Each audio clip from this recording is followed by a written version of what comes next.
শুক্রবার বেইজিংয়ের গ্রেট হল of the পিপলে প্রধান উপদেষ্টা ডক্টর মোহাম্মদ ইউনুস পৌঁছালে তাকে উষ্ণ অভ্যর্থনা জানান দেশটির প্রেসিডেন্ট শি জিনপিং। পরে সেখানে দ্বিপাক্ষিক বৈঠক অনুষ্ঠিত হয়। নিজ নিজ প্রতিনিধি দলের নেতৃত্ব দেন ইউনুস ও জিনপিং। বৈঠকে বিশ্বশান্তি প্রতিষ্ঠা ও বাংলাদেশের আর্থসামাজিক উন্নয়নে আরও জোরালো ভূমিকা রাখার আহ্বান জানান ডক্টর ইউনুস। বাংলাদেশের রোহিঙ্গা সংকট সমাধানে জোরালো ভূমিকা রাখতে চীনের প্রতি আহ্বান জানান প্রধান উপদেষ্টা। বৈঠকে তিস্তা মহাপরিকল্পনা নিয়েও আলোচনা হয়। বৈঠকের বিষয়বস্তু নিয়ে সাংবাদিকদের অবহিত করেন প্রধান উপদেষ্টার প্রেস সচিব।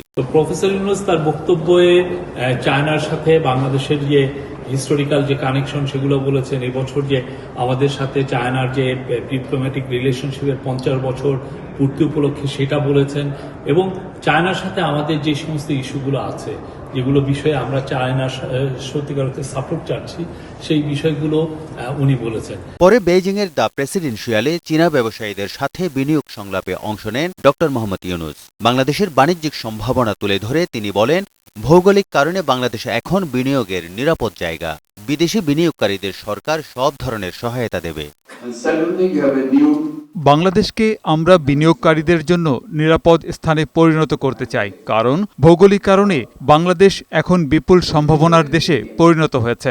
আমাদের দেশে বিনিয়োগ করলে কেউ লোকসানে পড়বে না, সেই নিশ্চয়তা দিতে পারি। আপনারা আসুন, বাণিজ্যিক সুবিধা কাজে লাগিয়ে লাভবান হন।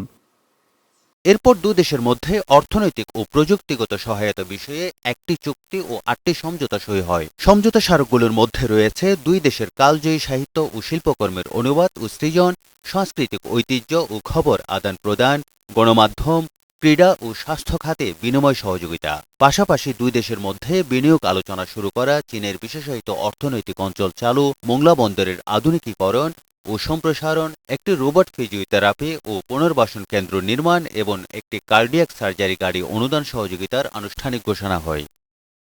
এর আগে চীনের ভাইস প্রেসিডেন্ট হান জিংয়ের সাথে দ্বিপাক্ষিক বৈঠক করেন প্রধান উপদেষ্টা। বাণিজ্য ও বিনিয়োগ সংক্রান্ত বিষয় নিয়ে বৈঠক করেন দেশটির আন্তর্জাতিক বাণিজ্য সংস্থার ভাইস প্রেসিডেন্ট ইয়াও ওয়েংয়ের সাথে। পরে প্রধান উপদেষ্টার সাথে সাক্ষাৎ করেন দেশটির পানি সম্পদ মন্ত্রী। এ সময় তার কাছে পানি ব্যবস্থাপনায় 50 বছরের মহাপরিকল্পনা চান প্রধান উপদেষ্টা। তারেক শিকদার, বৈশাখী সংবাদ।